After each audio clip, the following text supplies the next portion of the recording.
A'udhu billahi minash shaitanir rajim. Bismillahir rahmanir rahim. Inshallah, well, let's start since the time has come and passed. And today we'll be continuing our discussion of the first word. And in this first word, we've discussed what it means to take the name, to start with the name of God, to start upon Bismillah in the name of God, and how it can transform the way in which we experience things in our life, experience events in our life, and seek support from our sustainer. We're towards the end of the first word at this point.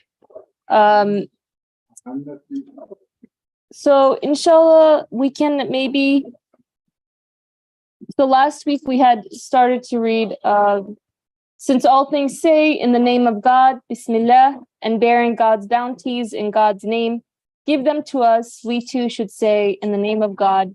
We should give in the name of God, take in the name of God, and we should not take from heedless people who neglect to give in God's name. So today we'll be starting from the question answer. Would anyone like to read? We have a volunteer to read, maybe, the question and the answer portion of that. I handed the microphone to Yusuf.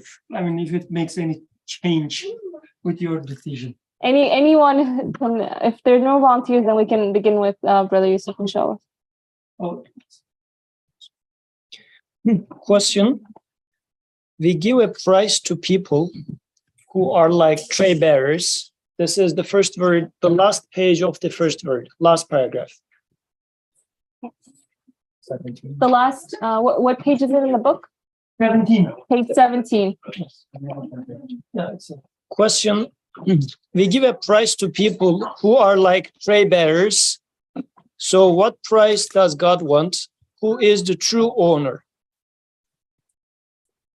The answer, yes, the price the true bestower of bounties wants in return for those valuable bounties and goods is three things.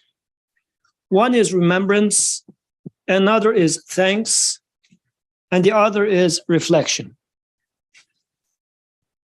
I'm reading it again. Yes, the price the true bestower of bounties wants in return for those valuable bounties and goods is three things.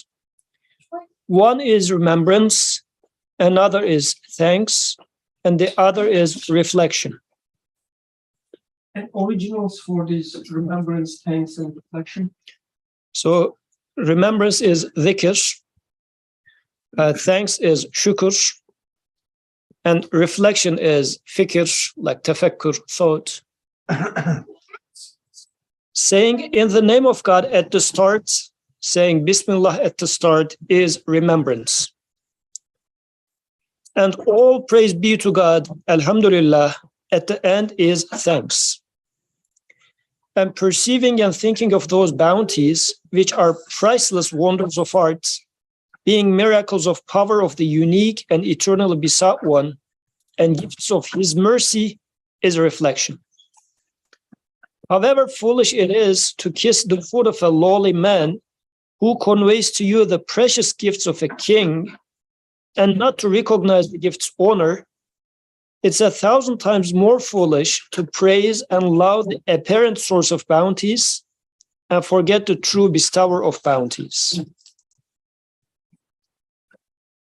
I'm reading it again. However foolish it is to kiss the foot of a lowly man who conveys to you the precious gift of a king and not to recognize the gift's owner, it's 1,000 times more foolish to praise and love the apparent source of bounties and forget the true bestower of bounties.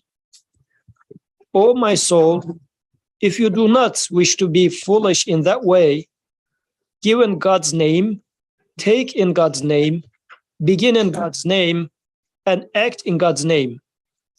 And that's the matter in a nutshell.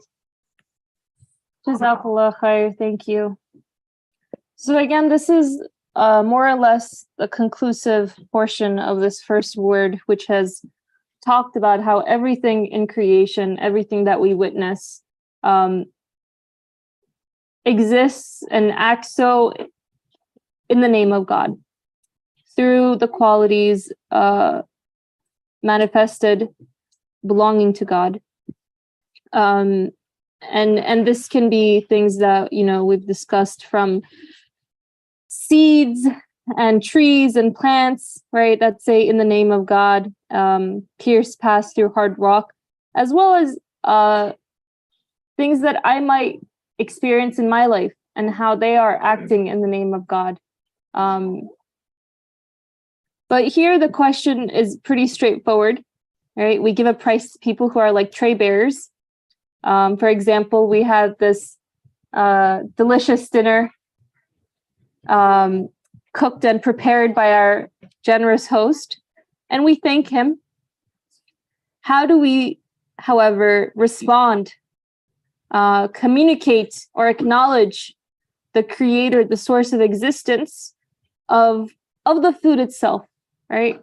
Of that feeling of generosity that someone experiences that leads them to share their food. The one who I find is the source of existence of this world around me that has all these bounties. How do I respond to my creator, who I am acknowledging through my witnessing of the world as the true owner, the necessary owner of the world?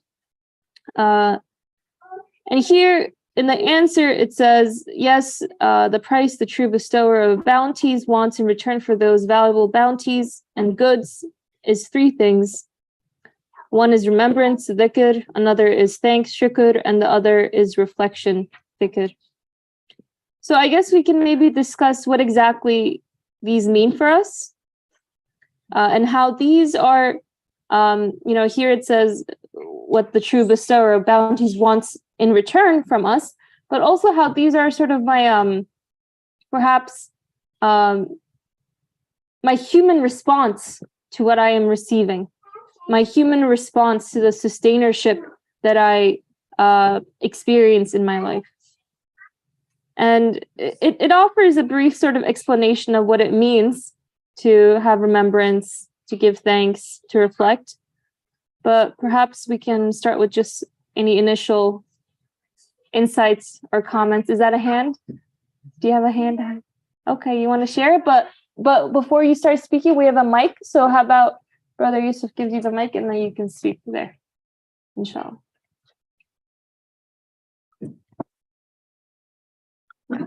So I think, like, you mentioned the point about like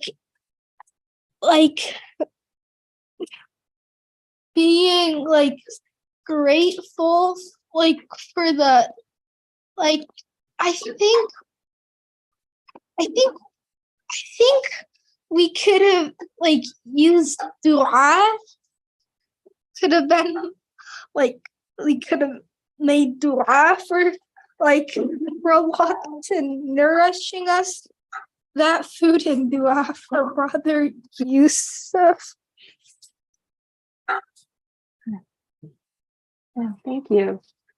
That's beautiful. Thank you. Jazakallah khair. And dua, prayer, right, is our acknowledgement of what I witnessed before me. Right? I say, oh, you are the one who is giving me this food, so thank you. And that becomes a form of, as it says, shukr, or thanks. Any other comments or insights on how we should approach and think about remembrance, thanks, reflection?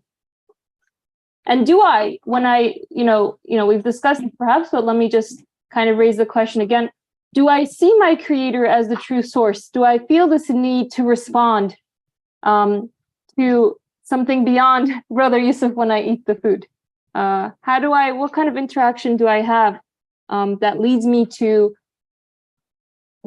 remembrance, thanks, and reflection, if it does so? Yeah, Brother Yusuf. So that question is also interesting. It's saying that we pay for the people, but how about paying the true owner? Because I remember Brother Ali was giving an example at some point about this, and up until that example, really that question was not that clear to me. Or maybe after that example, that question became more clearer.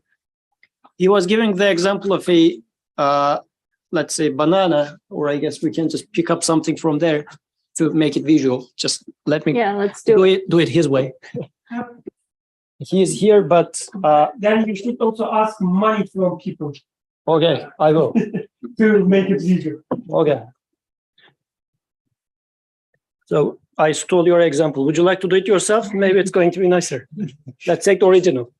But if you give it to me, I will eat it. Sorry. Okay. Go ahead. So Brother Ali says in his example, and from now on, I will pretend as if it's my example so as not to use this secondary thing. So let's say this is, how much is it? $1. You buy it from, actually, it's maybe more than $1, but let's say it is $1. And you buy it from a supermarket. So we pay $1 to the supermarket, but how much of this $1 goes to the supermarket owner? Maybe 20 cents. Because like he is running the environment, paying rent and everything. So 20 cents goes to him. But he also takes it from somebody else. So 80 cents he has. So that 80 cents, some of them goes to the distributor that he bought it from. Let's say another 20 cents goes to the distributor. And then so we are left with 60. Another 20 cents, let it go to the carrier, like the truck driver. So we are left with 40 cents. This 40 cents, let's say, if it goes to the farmer, but still the farmer is paying 20 cents to buy the, all necessary, what do they say, nutrients and what, fertilizers. And the remaining tax, seeds. Goes to a certain country always. Yes. And then the remaining 20 cents is the money because the farmer put some effort in there.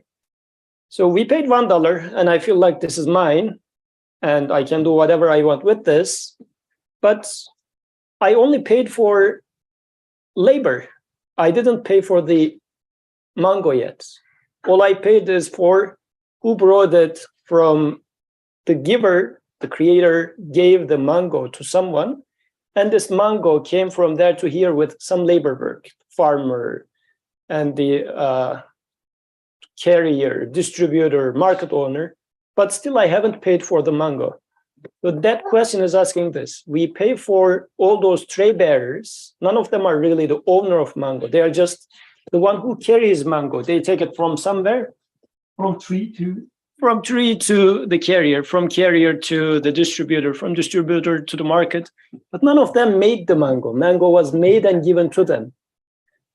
So, and it's rightful to pay for them. I mean, if I just sneak it in and take it, I wouldn't feel good because I would disrespecting all those hard work of the people. So I should pay this $1, which is a good thing. But still, I haven't paid for the mango. I only paid for their labor. How about the price I need to pay for the mango? This is the question here.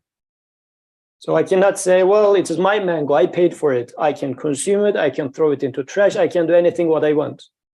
No, not for the mango. I haven't paid for the mango yet. So the question is, what is the price of mango then? If that $1 was not for mango, what is the price of mango?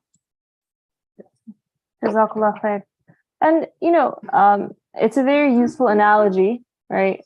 Thinking about, okay, I pay in some respect to the grocery store owner, the cashier, the transportation, etc. But when I think about what would the value, the price of the existence, the very existence of such a fruit be, then I recognize that it's not the kind of relation that I can find to be transactional, really. Like I don't have enough money, if you will, to necessarily pay for the existence of this mango. But within me, as a human being, just as when I find some delicious food, I eat it and I ask, oh, who made this, right? Because I have this human need to respond, to give a response to the one who has given me this food. And just as when I see the mango and I take a bite of that mango, I find this deliciousness, this taste to it. And a very human need is to give thanks, to think of the one who has given that to me, who has created, who is the source of existence of that taste, of that nutrition, right? To become aware of who they are, to express my gratitude to them, and so on. So in one sense, this analogy of transaction price is useful to think about how do I engage and respond, but at the same time, it's also kind of almost not applicable because the value of the existence of something is much beyond anything that I could pay in full value of. Did you have a comment, Mike? Mm-hmm. I have a question. Just so when I read this sentence, we give a price to people who are like tray bearers. So the price, what price does God want? And then he says, yes, the price. He keeps using the word price. Internally, I convert it to like a response because that makes more sense to me. But I'm thinking, I'm sure he's using price for a reason that I'm not comprehending. There must be a reason, a nuance, a different approach of looking there. And I think and then let me say why I don't like it. And I would love to hear it. Like the reason I don't like the word price is one, this interaction, I haven't even been given a choice in it, actually. I find myself created in this world. And now you're asking a price from me, but I never entered a contract with you. I never said, okay, I'll pay you this. There's no transaction here. You're just asking a price from me. It seems a very one-way transaction. So that's why one of the ways I don't like the word price. Secondly, a price is like as if I buy something from you. And if I don't buy it, then you're not going to give it. But you've already created me. You've put me here. And if you don't give it, I'm in despair. So you're basically, it's in some way I feel it's almost bullying. That's the word price. That's what it brings in me. So like, if I convert it to response, it works. But why did he use price? That's right. Okay. Is fine, remember?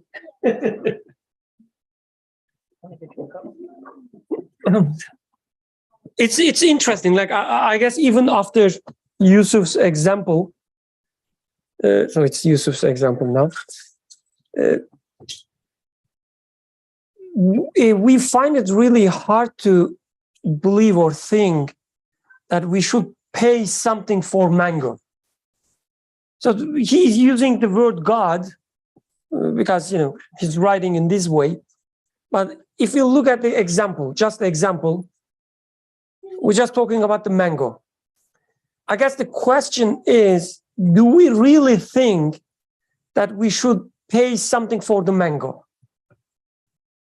Like the example is so clear, but my claim is that we still don't think we should pay anything for the mango. Because it's just coming, right? I just bought it. There's nothing more to pay. And this, when you say why the word price is used, so in this example, for instance, the mango example, I guess it's obvious, right? Because you have a transaction with the trade barrier, whatever. And you call it as price because you think it as, you think it's an appropriate thing to pay. Like you are used to it. Even if nobody asks you for the money, when you go to supermarket, for instance, nobody asks you to pay for the money. Nobody.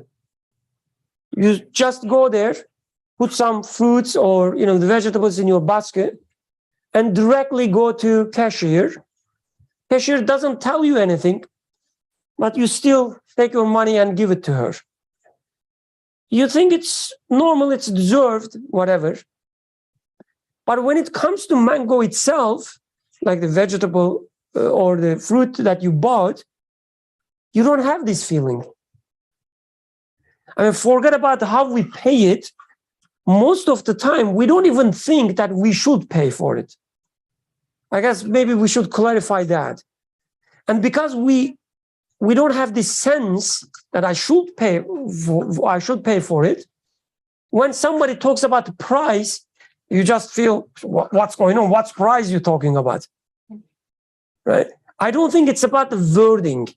Like, I didn't choose to be created here and so on and so forth. I guess it comes later. What comes first is you don't feel that you should pay the price or you should pay anything. Because the same way in supermarket, for instance, you can say the same thing. Nobody asked me about this system. I didn't approve this money transaction system. So why should I, take my paper out of my pocket and give it to them? You don't ask such questions, do you? You just find yourself in the supermarket and you say, yeah, there's a labor there. I should pay for it. They deserve to be paid.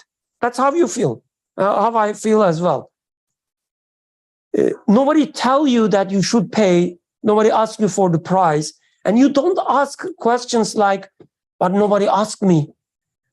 I didn't create this system. I didn't, approve these monetary circulations, whatever.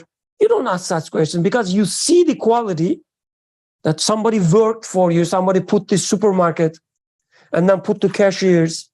Somebody, collected all these vegetables, put it there, cleaned them. And you think they deserve the money you give. You see the quality. When it comes to, Yusuf's example and the mango, you don't see the quality there. The existence of the mango, how it is created, you don't even think about them. I'm like when I say you, it's not you, sorry. You don't have this sense, you don't see the quality there, you don't see anything to be thankful.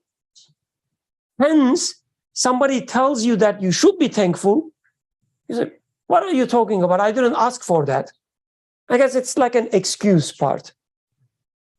At least this is how I see. Maybe I'm wrong. Unless you are a thief. Yes. Yes. Okay, it's true. It's true that you don't necessarily have the feeling, and that's why we're learning, how ironic it is that we don't immediately think that, wow, something is in existence. There deserves to be something as a response in return for it. The funny thing that happens is that the more you give in response, the more you realize how much you love to be thankful, how much you love to remember, how much you love to reflect.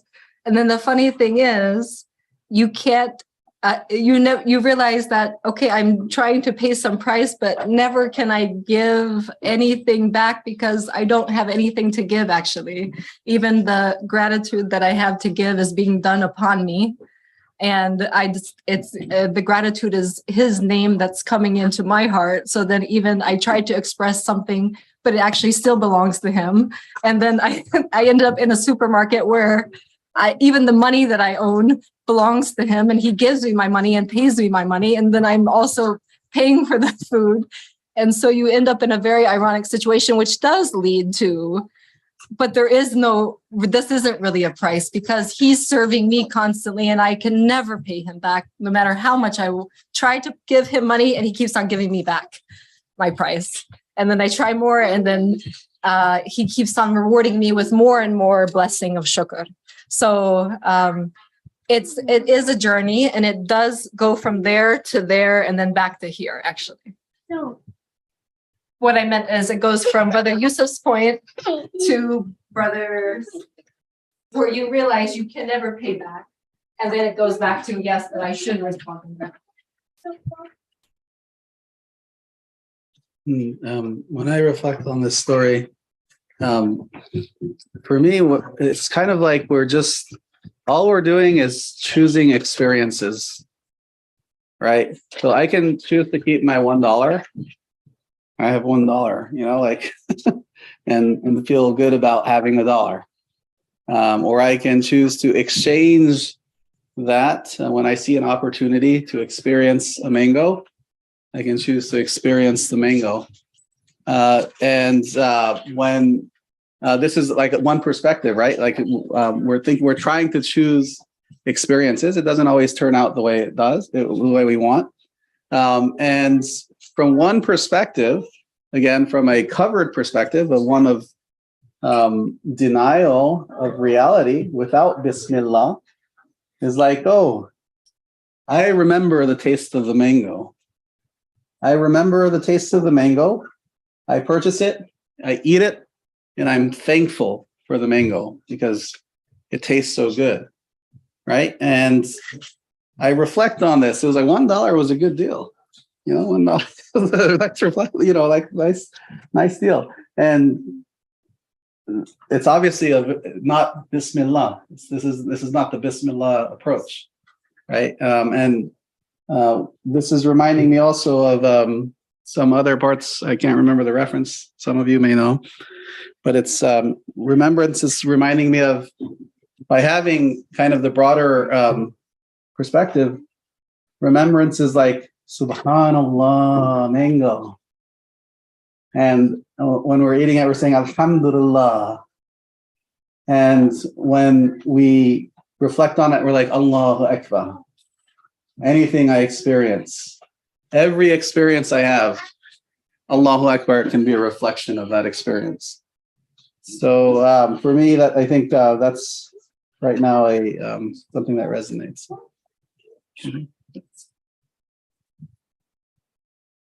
So I'm thinking why paying price is also a response.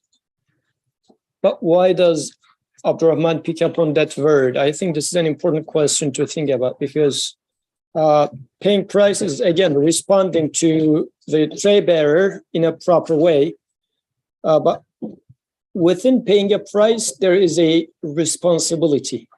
You have to pay because you took something back and now you need to pay back. So there's this responsibility aspect.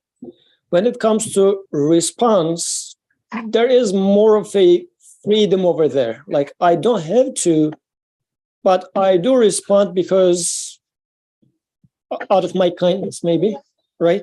Out of my kindness, I would like to respond back. So, but what is our situation? Like, for example, when I am paying back to, like when somebody smiles at me, I respond back by smiling. But at the same time, isn't this that I am hardwired in a sense, unless I stop myself? I am hardwired to smile back. Like, it's a response, it's a voluntary response, but that is the proper response that I am meant to do. We generally don't take it as I did it because I had to. Like, there's this component of free will in there for sure. But the proper choice in there was also determined. Like, I know deep inside that responding back with a smile was the proper choice. If you smiled at me and I just frowned at you, I'm free to do that. But I know that this is wrong. So in this sense, responding to smile with another response is an obligation in this sense. So in this regard, I mean, since the issue was with the responsibility part of it, I think although we wouldn't call it as he smiled at me and I paid his smile back, we wouldn't call it, because generally transactions are money and whatnot, there's this different connotation. But I feel like the main thing that is disturbing over there is to the responsibility aspect of it. I would like to be this independent entity, because at least in my ego, I don't know if this is the case for you, but my ego wants to take some credit for smiling back.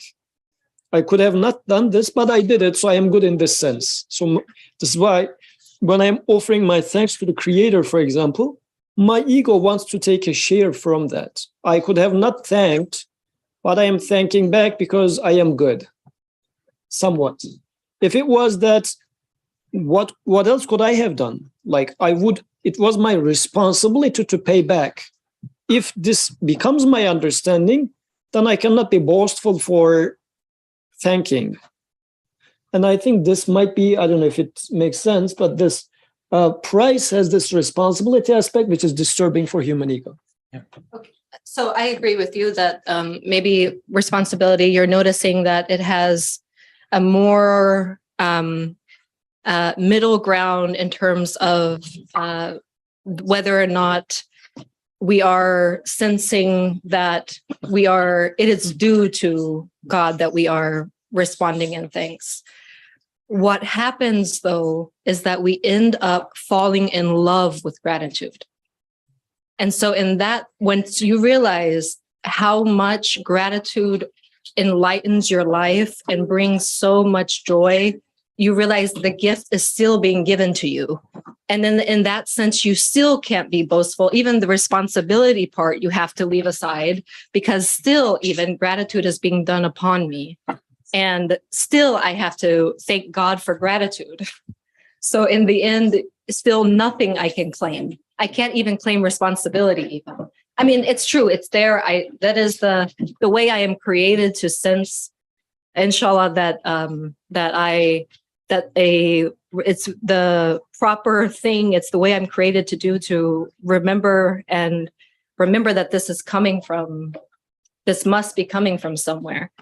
But in the end, the gratitude is still the gift to you. And then in that, you can never be boastful about even responsibility, because it's all coming to you as a gift, especially gratitude. I think the interesting part is, so the gratitude becomes a gift and something that you enjoy. The irony is it becomes such only when you take the responsibility. If you ignore the responsibility and say that, no, I don't need to thank to anyone, I don't need to give the price to anyone, it doesn't become a gift, right? So there's this irony there, like you have to take the responsibility to see that even the responsibility is not yours. And I think the word price is very, maybe I would say carefully selected word, because this is how we experience. It always starts with human experience. Like when you see a quality, you ask yourself what it's worth for, right? So you ask yourself, what is the price of it? How valuable it is? This is human. So if you see a beautiful, the hat, for instance, right, the right thing, you say, okay, how much should I pay to take it to my home? You do it automatically. And your brother Yusuf will just laugh at you, right? You don't have such money, he would say. So when you see such a quality, you ask for it automatically when you see the quality. But then if there is no, a person on the other side, you say that, okay, then I don't have to pay, it's mine. Like when you see a fruit in the tree, for instance, you see the quality, you say, oh, delicious, and I'm hungry, and you want to eat it, and that's all. You say, okay, I will just grab it. But you know that there's a price for it. It means there's a value for it. It means there's a quality there. This is your human experience. It's not about whether God is asking for the price or not. It's like how you feel.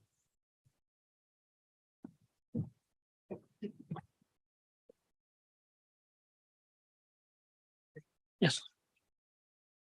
The point I found here is you wonderful thing, that not the price, not God wants. We see the things immediate in this world. For example, I see that the shopkeeper or the owner of the house has labor. So the wholesaler has labor, transporters has labor, for example, and farmer has labor. We pay for it because it is, as you said, hardwired in us to pay something, to respond back.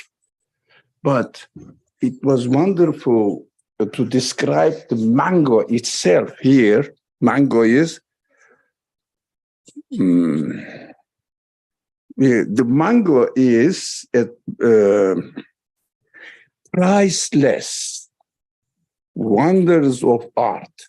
You cannot pay for the maker of the mango. It is because the mango is coming into existence is priceless. Labor is limited, immediate, but the one who is making mango is not immediately experienced.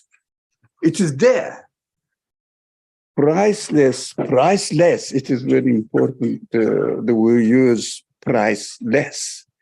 But human labor can be measured with price. But the existence of mango is priceless to create. There is no measure for it. Being miracles, it is a very carefully chosen word. Being miracles of power of the unique and eternally besought one. And it is given to you, I'm just interpreting the sentence, gifts of his mercy, as a gifts of his mercy, not to be presented to us. But the problem is rising in my practical life because I don't see it. For example, I see that the people are working, I see that people are paying tax and whatever, paying for the rent and the maintenance. I see it. But the way the mango is coming into existence is not experienced. I don't see somebody is working on it. That's why we forget about it. The problem is, if somebody materialist, he will say it happens by itself. So it is not expected to respond back, not paying the price. Because the creator is not asking anything, just presenting to us. And we have the qualities with us to respond back to this act. But we don't know to where we are going to respond back. So we have to use the right word, I feel. How am I going to respond to the coming into existence of the mango? Even we say Allah is the one who created the universe, but the mango is there. I don't see him acting. The problem lies here. We don't bring this creator into our practical life and experiencing the connection with him immediately. So if there is no zikr, there would be no remembrance, because there is no dhikr, not remember, not understanding. Or no, there would be no, thanking or praising the creator. We have to see the creator acting in the very creation of mango. That is belief in ghaib. As you said today in khutbah, yu'minuna bil ghaib. What does it mean? The source of existence of mango. It comes. It is priceless. It is miraculous. The same thing. I don't need to repeat. It is understood, I think. So I think a lot of people these days, they don't really like. I'm not gonna blame them or anything, but a lot of people don't realize these days is that we're still getting miracles from Allah subhanahu wa ta'ala. And then last year I was at a convention we're reading a hadith class, and then there's a Q&A, and someone was saying the Prophet sallallahu alaihi wasallam and his companions got miracles, but we don't really see that in our I don't really see that in our lives. And then it's like it's a miracle to just live here, and then it's like, and then the sheikh that was there was like, we still get miracles. Like sometimes we might see angels and other stuff like that. Yeah. Thank you for sharing. Yeah, it's reminding me of also like we're these days we've been reading Jurassic Park and about dinosaurs and extinction, right? And if a mango never existed, or if it went extinct, actually with every extinction we feel a loss. Humans feel a loss. Like the whole environmental movement, we're losing animals, we're losing all these things, and those losses are reminders for us to appreciate the miracles that we have every day. These are the miracles you're talking about, right? It's not just seeing an angel, it's also a mango, right? And I think is that right, Ovid? Is that what you're saying? Like everything can be a miracle? Everything is a miracle, not can be, is a miracle. And to the point of remembrance, thanks, and reflection, this is also a fine balance, right? Because we can say, oh, I'm remembering, and repeat something and not appreciate it or not reflect upon it, or maybe just not have that balance. Maybe we can appreciate it a little but remember a lot, right? And sometimes we might be very appreciative of something but not understand or give it proper remembrance or reflection. And similarly, academics are great at reflecting.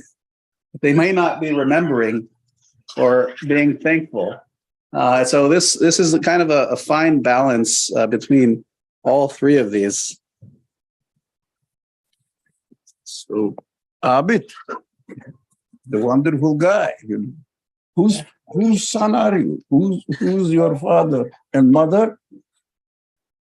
MashaAllah. Abid, if you see a program on TV, just taking the soil and the dirt, mixing it with dirty things, fertilizers, that, yeah? And then says, magical, poof, mango comes. Would you be really excited? That is miracle, man.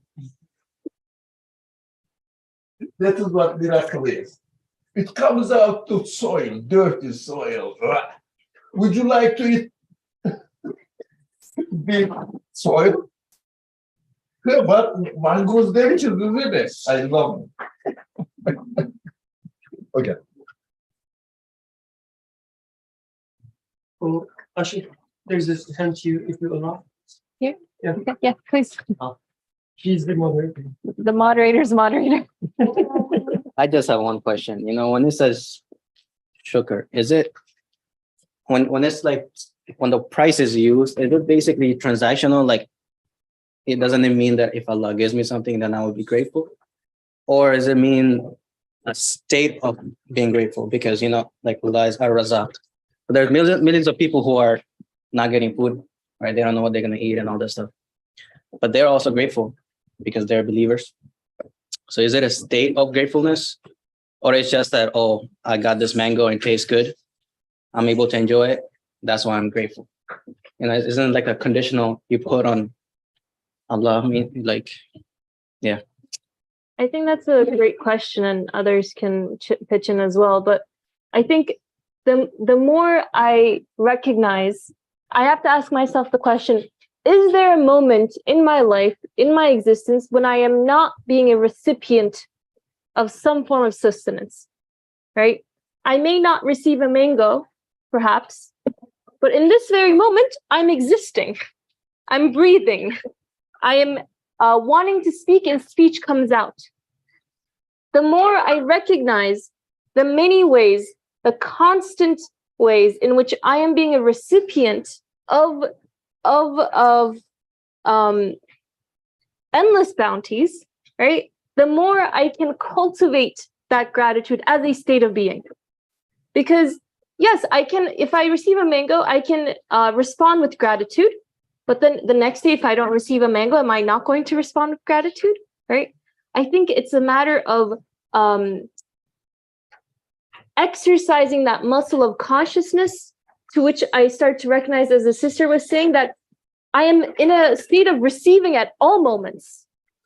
I only have to come to recognize that I am in that constant state of being a recipient of mercy, recipient of sustenance, recipient of existence, right? That the things to which I can respond with gratitude are endless in that sense. And in that sense, whether I'm here in this gathering or somewhere else, right? I am being given something that entails a response of gratitude. If you'd like to speak, yeah. I think one other aspect of it that comes to my mind is how I think we've conditioned ourselves to recognize the value of something based on the quantity. So if I say, look at this rock, there's only one in the entire world, then it suddenly becomes valuable. So when I kind of look at and try to decipher the value of something, if I see in terms of quantity, there's a surplus, then I automatically, my almost like autopilot response is not to give it too much worth. But when I guess what's being highlighted here is when I think about things from a qualitative perspective, right? The existence, like if that was a single last mango in the entire earth, suddenly it would become a super valuable, right? Even the monetary price we pay each other would increase, maybe become priceless, literally. So when I think about the existence of that mango, then qualitatively, right, there's nothing I can do to bring it into existence. There is nothing I can do to sustain my own existence, to sustain the qualities that I'm being given, like intellect, being able to recognize, converse, think, speak, all of these things. So I think when I approach this, as was said, like as a recipient, as a constant recipient, and approach it from a perspective of qualitative, like the quality of that which I'm receiving, then I think as long as I don't go against my natural disposition, I want to also just say thank you, like just respond in that way. Just like Brother Yusuf was saying, if somebody smiles at me, my automatic response is to smile back, unless I consciously choose not to do so. And that feels also off to me anyway. Jazakallah khair. Is that helpful, useful? Sure. Yeah.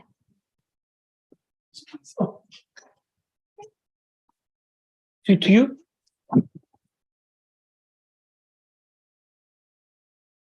With gratitude, one thing that comes to mind a lot is being in a state of fearing the loss of it. Like I love my children. I fear losing them, right? I love my parents. I fear losing them. I love my wife. I fear losing her. These ideas of okay, I sense gratitude.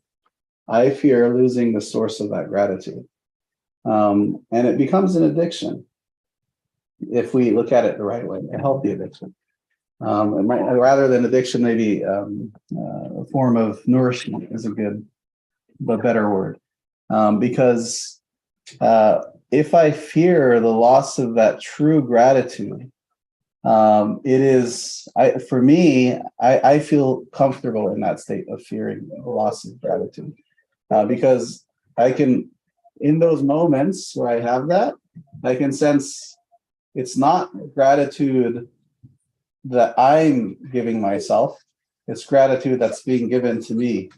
I can understand that, yes, I'm a recipient and I can lose it at any time. I have no control over this reception of gratitude because I can make a mistake at any moment in time.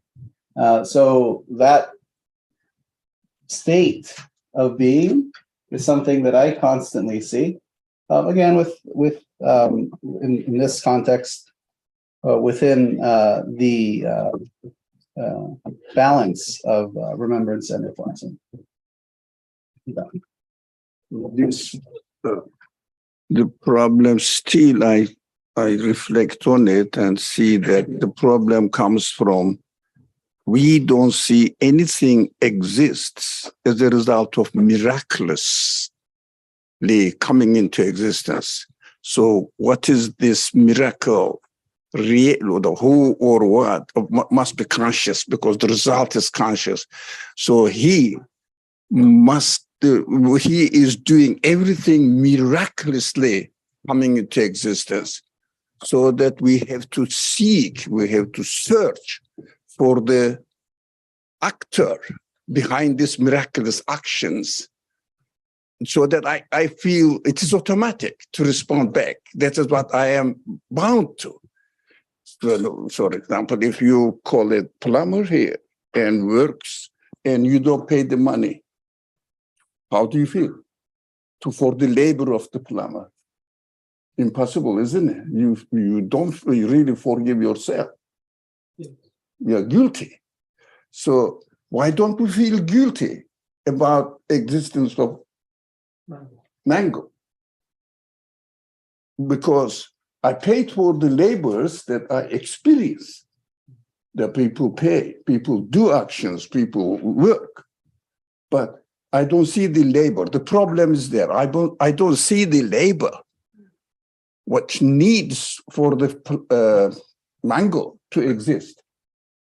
That is why it doesn't work. Or I may say Bismillah at the beginning. I don't mean what it really means. So, because miracle is happening. As you said, everything is miraculous. The air molecule is miraculously coming into existence. So we have to see what is behind it, behind the existence of it.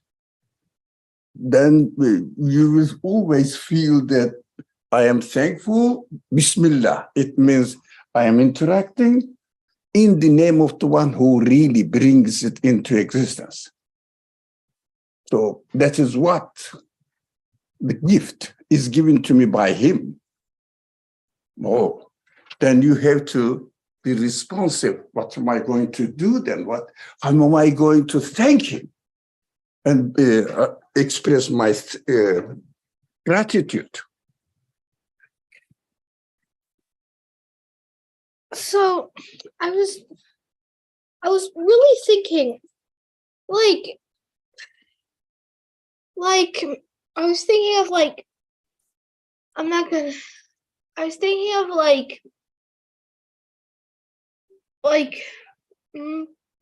there is something that just really honestly is that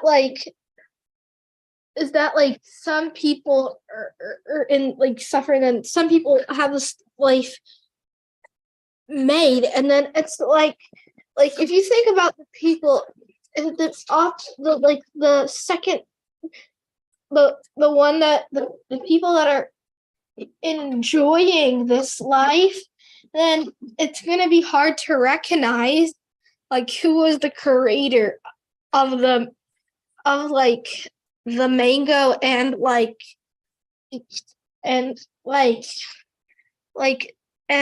that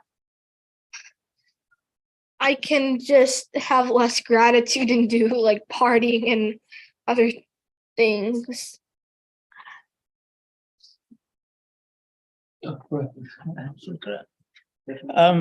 Yeah, I stole it. I just wanted to add some depth to our conversation that, we're talking about giving a payment or trade to what we are given. And we are certainly given lots of things, but also, to recognize that we are not given many things, and, we should be grateful for those things as well, whether, something obvious like sickness or, things that afflictions, calamities, we should be grateful for those, but also to recognize any of the million things that we desire. We are not given most of those, and to be grateful for those things as well. Yeah, I just wanted to add a comment, and then Brother Vikram, you can continue of what Brother Ali was saying, that the less I take for granted the existence of things, the fact that they exist, the more I can, I hesitate to use the word cultivate gratitude, because that gratitude, as has been discussed, is also given as a response, right? But as this first word has said, that mango in its very existence comes to me in the name of God. It declares that, right? In its own, if you will, tongue of disposition as well. With the qualities that it carries, the beauty that it carries, the taste that it carries, all of these different qualities of the mango are constantly declaring to me in their own remembrance, Bismillah. And when I come to recognize that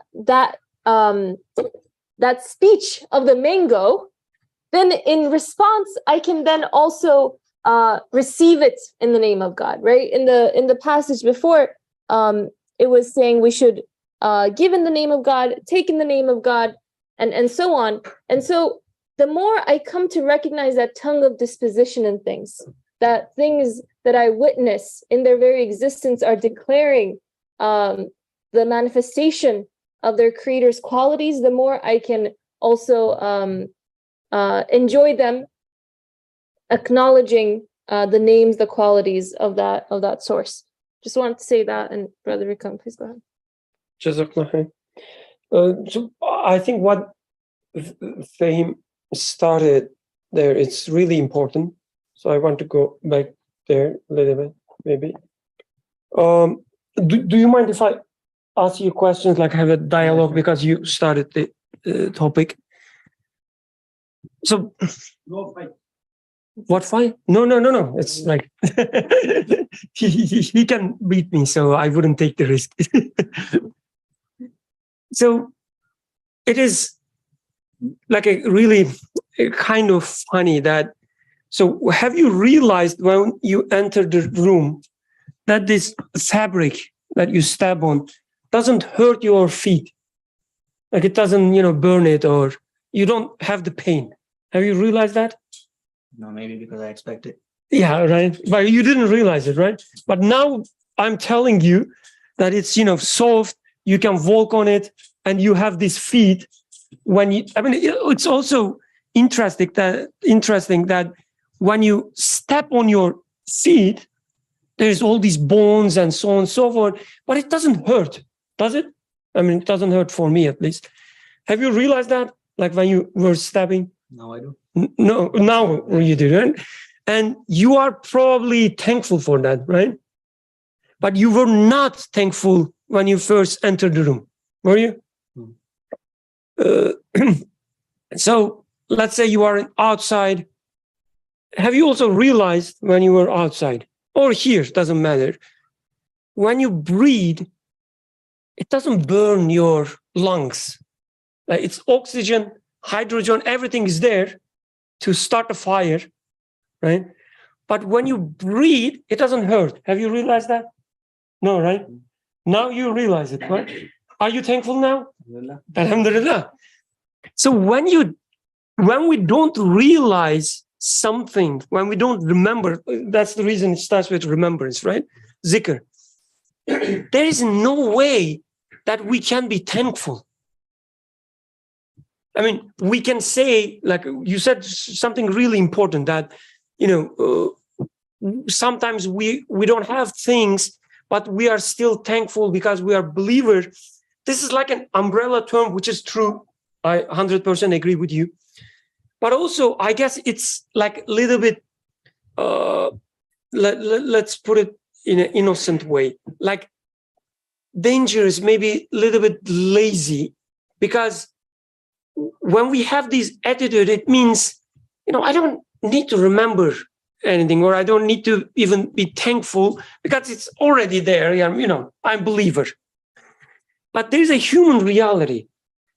When you don't see a nima given to you, you will never be thankful. There's no such thing. Sorry? Not be thankful for it. For it. Yes. You won't be thankful for it. Like, if you don't eat a tomato and say that, oh, this is delicious, you will not be thankful for this taste. It's obvious, right? This is the human reality. That's the reason, I guess, author is saying that you should remember all the things that you are given. You should start with in the name, like remembrance is Bismillah, right? What it means, Bismillah, we studied, like it means it is given to me from my creator. Whoever created this thing, whoever created me, whoever created this taste, he gave it to me. So there is something to be thankful now for you. It's not like, saying that if I don't see the value, I will not thank, I'm sorry, God. Don't think it that way. Think from the positive side, meaning when you see a nima, you are thankful for it. Why this is important? Because if there is no ubudiyah, like if you don't feel like you are given, there is no rububiyah for you. That means there is no giver. If you are not given, there is no giver. You can pretend, that, oh, I believe in the giver, the Razak, but there is a Razak only when you see a risk in front of you. So that's why it is so important that you should practice things, like looking at things and realize that they are risks. Otherwise, you won't be thankful. You will be missing all these, let's say, possibility, the opportunity, not the possibility, but opportunity to be thankful. So you were saying you start with remembrance. That's the way that it's listed here as well. You start with remembrance and then thanks and then reflection. And then even in the example you were saying, why did he not, have that kind of thankfulness for the carpet being soft and not hurting him? But I think even just in that example, the thing was first he had to reflect on that. Even what we're doing right now is we're pointing out that we have to reflect first. So I'm wondering why maybe this is not really something that's I'm assuming everything is intentional here in the book, but reflection is listed last. That's a great point. So let's think about the reflection. So for instance, when you go to, let's talk about the feet example. Like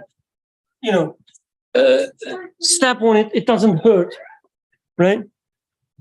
If you ask about this in your anatomy class, right? The professor will reflect, think about it, and what would be his or her answer to you?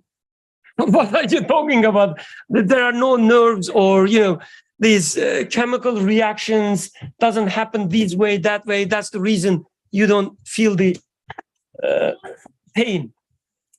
He's reflecting as well.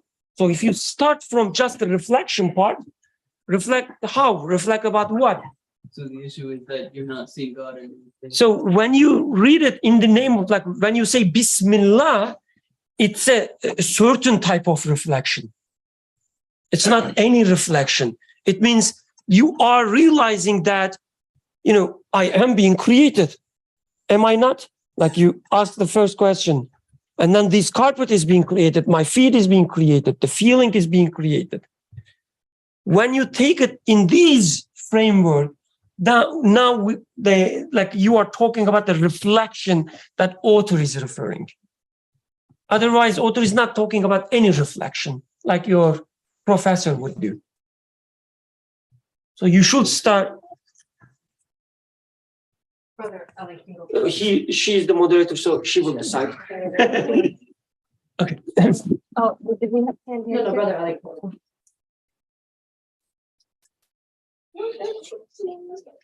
I think reflection is to be taken in this world, and we don't see nimet if we don't reflect the existence of no mango.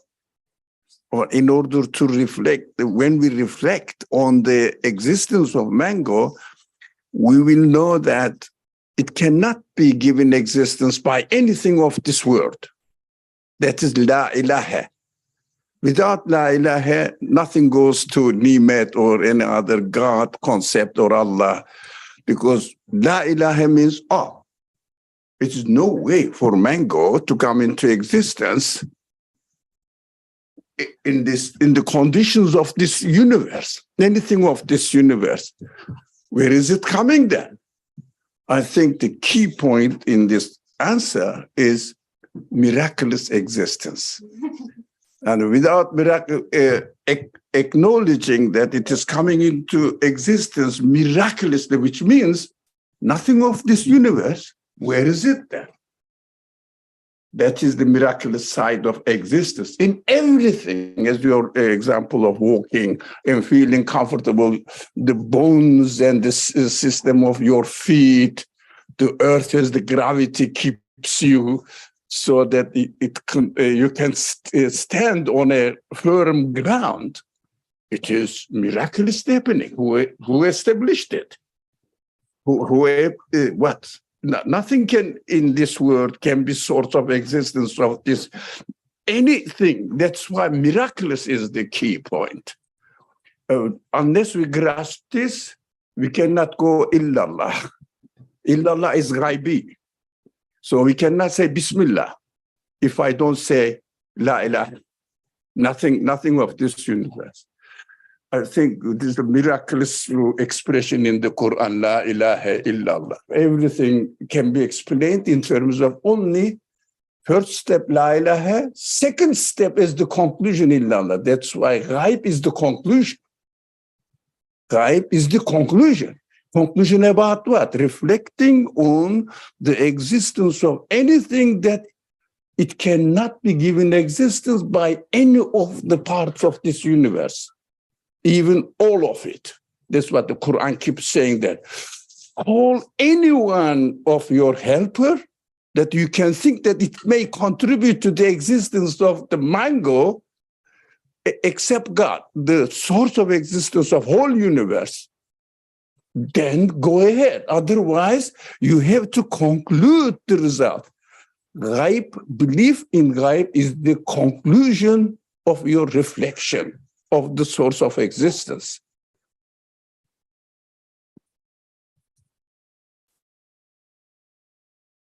I see a connection between belief in ghaib and what Brother Abid was saying, and also Brother here.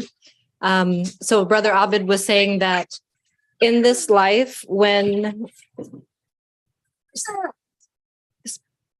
we are given, when he was reflecting upon a kind of life where you have so many riches and you think that the purpose of life is just to experience more and more of riches around you and pleasures and things that satisfy your ego. He said it's harder to actually remember in that circumstance that it's the people who have less actually that may be able to practice shukr better. This is what Abid was referring to from what I understand. And then Brother here said that, let's also remember that sometimes we're not given a mango. And so what is the purpose of the absence of something in our life that we don't have a mango? And does that have anything to do with the spiritual life? Does that have anything to do with the intentionality of our Creator? And then it started to remind me that, if the goal is belief in the ghaib, perhaps when I don't have something, when something doesn't just come, it proves to me that the really must be someone in control who's able to bring things to my existence sometimes, and also sometimes not to my existence. Because if it was just that everything is here by itself, then you would think that why aren't there just mangoes everywhere every time I want one? But instead there is an intentional giving, and also sometimes an intentional withholding. You realize that this world is not in charge of itself, and it's not providing everything that we're receiving here.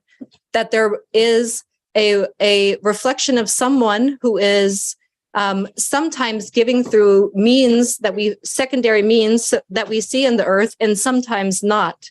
And then what it proves to me personally is that the goal is not thank you for, the goal is thank you. Why? Because it proves to me that my relationship with the Ghaib is defined in terms of the relationship is thanks. My special relationship with the Ghaib is thanks, but not thank you for, because sometimes there is the absence. It is thanks, full stop. Because sometimes there is and sometimes there is not. Jazakallah khair. Thank you. I also wanted to just acknowledge Brother Suhail. If you have any questions or comments, feel free to raise your hand or write in the chat box at any point. We have some hands here, so I'll give. We'll turn to them, inshallah.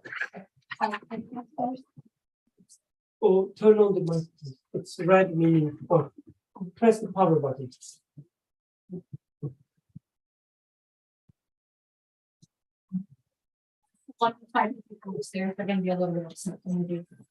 Okay. You want me to come? You can help me to take Okay. Just a very brief comment. So the author was saying that the true bestower of bounties asks for three things. Then he said remembrance, thanks, and reflection. And the order seems remembrance, thanks, and reflection. So, and this is what Muhammad Sial was asking, as far as I understand. Remembrance, reflection, and thanks maybe would make more sense. Like remembering, and then making a reflection, and then offering the thanks at the end, which he does in the rest of the paragraph. He says, in the name of God at the start is remembrance. Bismillah at the beginning is remembrance. Alhamdulillah at the end is offering thanks. And in between the two, you do the reflection. So you start with remembrance, you do reflection, then you conclude with offering thanks. So two things here. One is, now as I understand from here, as if Bismillah is sort of aligning yourself, as Brother Birkan was saying. How am I going to carry out my reflection? Because in whose name am I going to be reading? So this was one thing. But the second thought is, it's interesting that the author first said, dhikr, shukr, fikr, like remembrance, thanks, and then reflection. But within the paragraph, he said, at the beginning is remembrance, at the end is thanks, and reflection is in between. And I feel like this reflection and offering thanks sometimes is really flipping, because offering thanks are sometimes so without thought. Sometimes you offer your thanks. Inherently, it is there. You are being happy for the bounty that you get. For example, when you see a nice breeze, just you're outside and a breeze comes and you just take this deep breath and say, spring is coming. You're happy. This happiness itself is a thanks, actually. If we pay attention to it, being happy with this breeze, this thank, although it's not put into words yet, I am conscious of this breeze and I am happy. This is offering thanks in there inherently with the tongue of disposition, I am thankful in that. But if I question about it, where did this state of thankfulness come from, then it can also lead to reflection. Sometimes this, I would say, organic offering thanks leads to further reflection. Sometimes reflection leads to offering thanks. So this is how human is. So this is why I think I found it meaningful that the author flipped it. Initially, he gave us an ordering of remembrance, thanks, and reflection. And then he said remembrance, reflection, and thanks, because this is how it is in our lives. Sometimes like this, sometimes like that. But in any case, Bismillah is always at the beginning. But why is that? This is why read in the name of your Lord who creates was an important reminder. This is how the revelation first started. Depending on how you position yourself, how you align yourself, everything is going to make a different meaning and perspective. So starting in his name is going to give you a totally different picture. Remembering in the name of the nature itself, or the chants, or like laws and whatnot, is going to just depict a totally meaningless picture, not even a picture. It's going to be a total meaninglessness, which is going to make me live in this super discomfort. So I guess Bismillah in this sense, in my world, is an alignment that you make at the beginning. If you make that alignment correct, then the rest follows. If not, nothing else fits. Everything is just out of place. Brother Suhail has his hand raised, and since he hasn't spoken yet, I'm going to give him priority. Brother Suhail, please go ahead. Assalamu alaikum. Keep it brief. Just listening to others have said, it's interesting, about his ordering. Kind of how I live my life, in that and I was going to contrast this. I think Birka was mentioning something earlier about a professor. What is a professor's reflection? And so, remembrance is sort of, it's an act. It's like a human act, a conscious act that looks beyond things. So the moment something happens, or an experience that I go through, for example, eating the mango, as was brought up, or eating an apple, which is my personal favorite fruit. At that moment in and of itself, something's happening within my consciousness that, that I, am questioning, or how is this happening, or what am I experiencing potentially? And so I'm remembering something beyond the apple itself. But I don't know necessarily what that is, but as he says, then it must be in the name of God. Like it's something beyond the thing itself. And if I'm an atheist and I say, well, this is all chance, what am I actually remembering then? Nothing, because remembrance entails that I have to look beyond the thing itself to come to some sort of conclusion. If I deny that, then it should be evident. I don't need to remember that when I see the sun, that there's a sun. It's there. It's evident. It's obvious. It's physical in nature. So there, in some sense, a denier doesn't actually even go through this process, because he doesn't even begin to remember. He sort of puts the roadblock to remembrance, because to remember is sort of, like I said, it's an immaterial aspect of man's consciousness. I mean, man is in that sense immaterial, but it's sort of an immaterial perception of the world. Like, what am I remembering? Like, how is this happening? And Sorry, Suhail, can you repeat what you said? Blocks? What was the thing that you said, blocks? well, I was saying, like, for example, somebody who denies potentially just blocks remembrance, because he's not remembering anything. He's just pointing to something out there in the world that doesn't exist.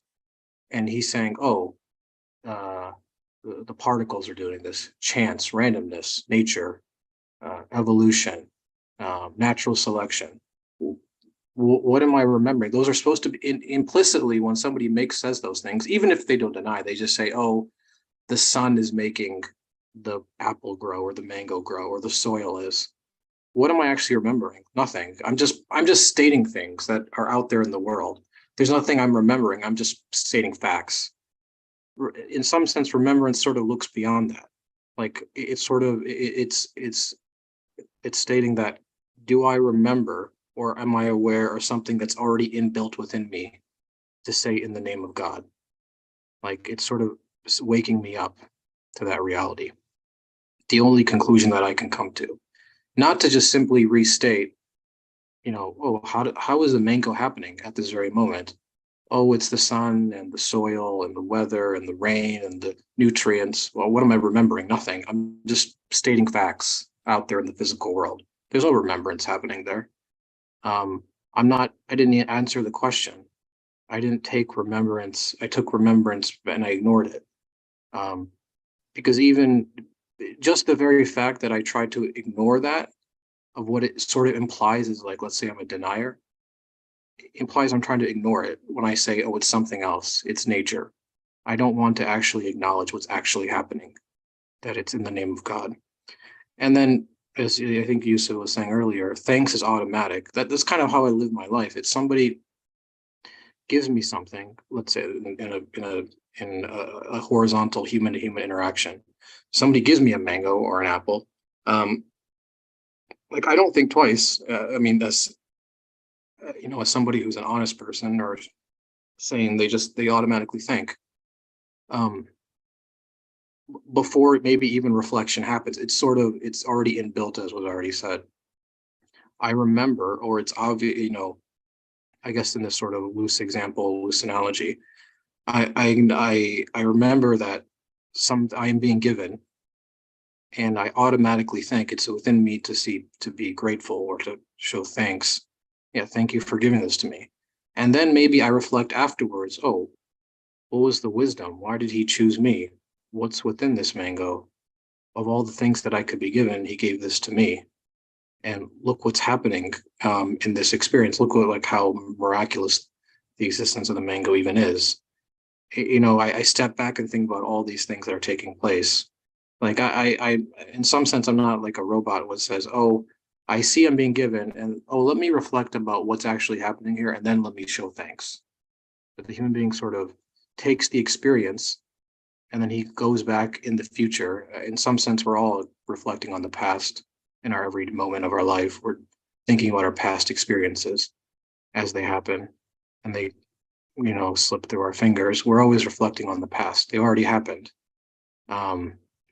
So, in some sense, you could say there is first remembrance, and within remembrance, there's thanks, and within thanks, there's reflection. And it's not necessarily linear, but they're all intertwined within the other. It's a big circle. And the more I reflect, the more I can show thanks, and the more I can remember, vice versa. So it's bidirectional in that sense. But to last, like I was saying earlier, as a denier, you can't. What are you remembering, and what are you showing thanks to? Like, can you really show thanks to the world? That's not possible. The world, you're trying to show thanks to something that you perceive as being unconscious to even begin with. So why are you even showing thanks to it? It's irrelevant. And then to talk about qualities, as he points out in reflection, that's fundamentally immaterial. Qualities are fundamentally immaterial to human perception, and denier doesn't even accept that. So to me, this process isn't even possible to somebody who denies. He just takes the world as it is and just explains it away, and neither remembers, neither shows thanks, and neither reflects. But those are my thoughts on the matter. Jazakallah khair. So as just a very sort of 30-second summary, not that it would be a full summary, but what I received from your comments, Suhail, is that remembrance is recognizing what the apple, the mango points to, what is beyond it.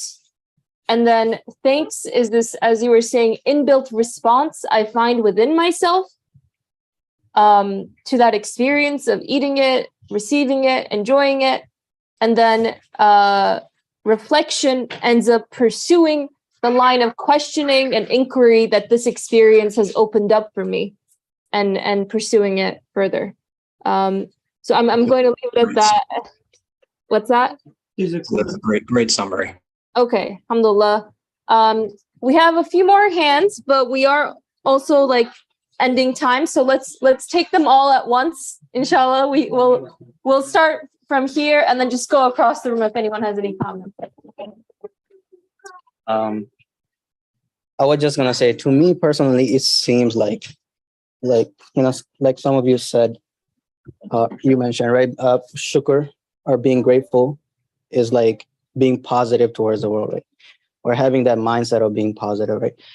And shukr, it can be shown through actions, whether you say it with your tongue or whether you do some actions, right? Obviously, the highest level is you do a lot of service to the mankind and ummah and all that, showing gratefulness to Allah by your services, right? Like Prophet ﷺ, he was, I think his wife Aisha, she saw him praying all night and his legs were swollen, and she would ask him, "Why are you praying all night? Didn't Allah forgive all your sins?" And he said, should not I be a grateful servant?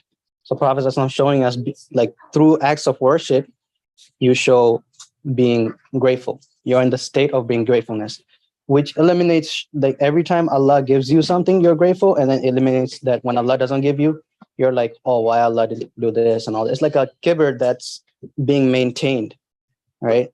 There's this author who wrote a book called The Laws of Human Nature, like Robert Greene, I think. He said, humans by nature are extremely ungrateful, and because of their ego, they don't like to be grateful. They don't like to say thank you. So we just expect things to work, like, you were mentioning about the carpet. We just expect the carpet to be soft and walkable. We just expect to have oxygen and expect to have water and expect to have mangoes and whatever, right? So we're not actively being grateful to Allah for whatever is given to us. So that mindset shift towards being positive, looking for excuses to be grateful and looking for excuses to do more worship of Allah so that we are grateful, takes us beyond just doing what's mandatory, takes us beyond, doing what's in front of us. It puts a pressure on us to do more action, right? Allah says in the Quran, وَمِمَّا رَزَقْنَاهُمْ يُنْفِقُونَ, from what we have given them as risk, they spend. If you think about it, there's a story of Musa alayhi salam, right? He said, he was reading the Torah in front of Allah, and he was talking to Allah saying, oh Allah, I see there's going to be a nation here who they're going to start eating by saying Bismillah, and they're going to stop eating and say Alhamdulillah, and all of their sins will be forgiven. Excuse me. All of their sins will be forgiven because they started their eating food by Bismillah and then ended their, meal by saying Alhamdulillah. But if you think about it, it's Allah who made, like, we're from that ummah, right? That the conclusion was it's going to be our ummah, the ummah of Prophet, right? And if you think about it, it's Allah who gives iman in the first place. Second place, he gives you the ability to say Bismillah. There's millions of Muslims who are not saying Bismillah when they start eating. He gave you the ability to say Bismillah. Third, he gave you the ability to say Alhamdulillah after. Fourth, he gave you the risk. Fifth, he forgave the sins. So what's our gratefulness in this whole scenario? Right? In Surah Duha, Allah says, وَأَمَّا بِنِعْمَةِ رَبِّكَ فَحَدِّثْ. And with the blessings of Allah, convey. Right? Some scholar, as a joke, he says, don't convey the blessings of Allah. Don't show Allah that you're rich. Don't show Allah you have this. Don't show off. With the blessings of Allah, convey the message of Allah. Right? So if Allah gives you money, you spend that money in service of the ummah. You spend that money to benefit the ummah. You feed the poor, build a masjid, build a well, whatever. If Allah gives you iman, Allah gives you knowledge, you convey the knowledge, you teach people. So whatever blessings Allah has given you, you look for those blessings in your life and you look for a way, how can you, benefit the people with that blessing? So ultimately, the acts of service is like the state of being grateful to Allah. So I think, sure.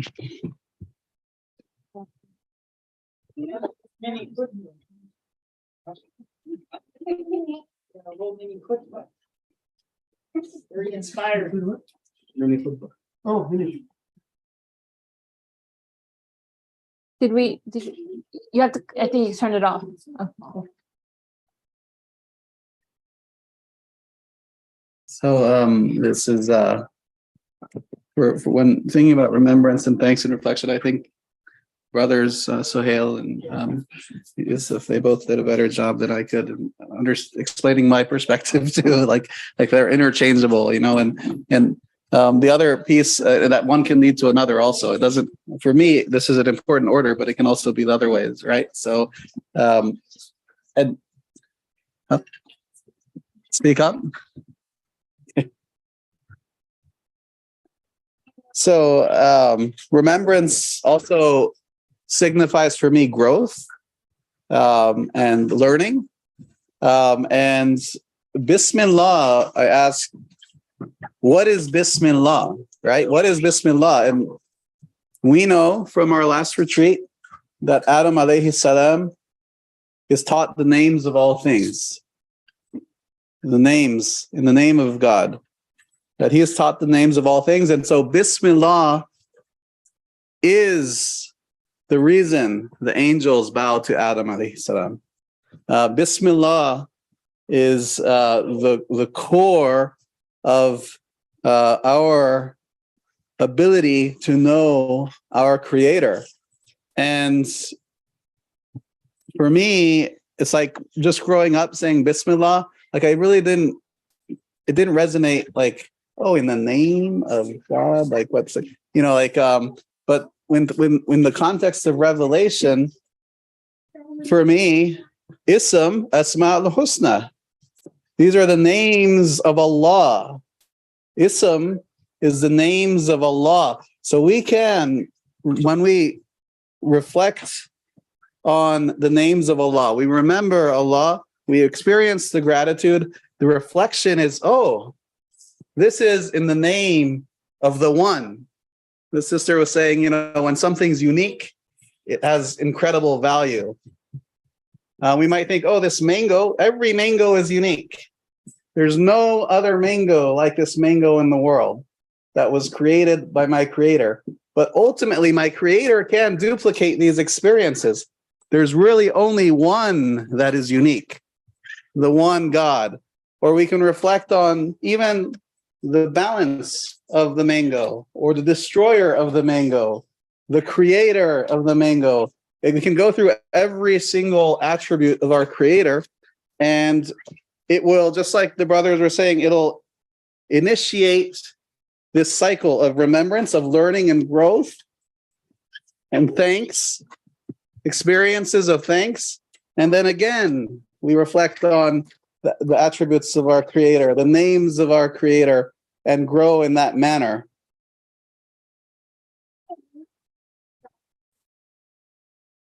So I think really there's one point I think that could be really interesting is that if we have gratefulness, it kind of bends in with the afterlife, and it's if we have gratefulness in this life, then we know that the reward in the afterlife is much greater than this one. And also, I think like if we think about like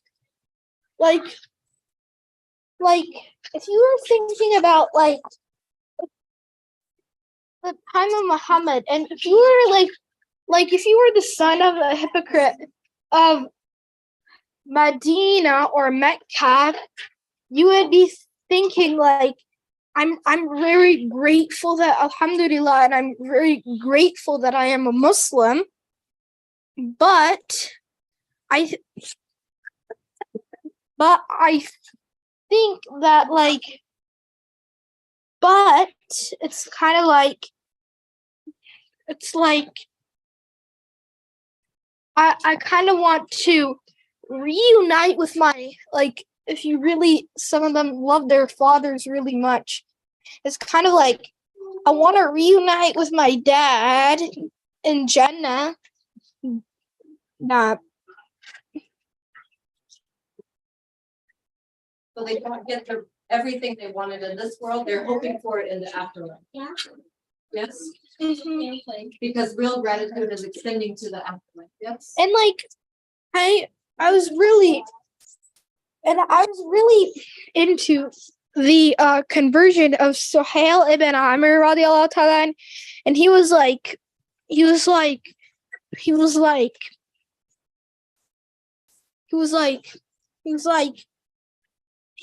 don't leave Islam. Well, we were in the gates of hell. They were in the gates of Jannah, and it's like, and I remember he was like, it's like some people, they think it's like alhamdulillah that on the like according to us and everything, it's kind of like alhamdulillah that I'm on the truth.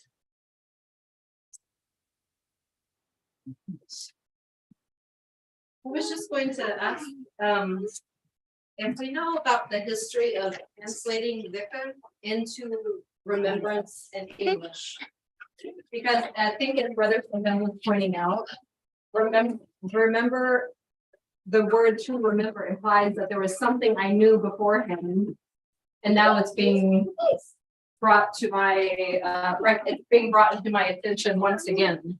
So I think that I wanted to ask this question in the beginning. It would have been perhaps it would have brought up Sale's point earlier, and maybe next time we can reflect on that. But I really want to know, why is it being translated as remembrance versus response or reflection?